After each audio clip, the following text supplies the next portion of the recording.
दिल्ली में EV policy को लेकर एक बड़ी खबर सामने आ रही है। दिल्ली सरकार ने अपनी मौजूदा ईवी पॉलिसी को 2026 तक बढ़ा दिया है। दिल्ली कैबिनेट की बैठक में आज ये फैसला लिया गया कि नई पॉलिसी पर अभी और चर्चा की जाएगी। डिटेल्स के लिए अब सीधा जुड़ गए हैं रोहन सिंह। तो रोहन, बताएं क्या फैसला लिया गया है।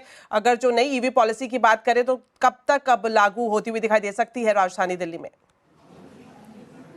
आज दिल्ली कैबिनेट ने बहुत ही महत्वपूर्ण फैसला लिया है कि जो मौजूदा ईवी पॉलिसी है वो मार्च 2026 या फिर तब तक जारी रहेगी जब तक कि नई पॉलिसी जो है वो नहीं आ जाती है। हम आपको बता दें कि कुछ समय पहले दिल्ली सरकार ने ईवी पॉलिसी का जो नई ईवी पॉलिसी है उसका ड्राफ्ट लाया था, उस पर स्टेक होल्डर कंसल्टेशन चल रहा है। लेकिन अब दिल्ली सरकार को ये लगता है कि इस पर स्टेक होल्डर कंसल्टेशन की और ज़्यादा ज़रूरत है, चर्चा की और ज़्यादा ज़रूरत है।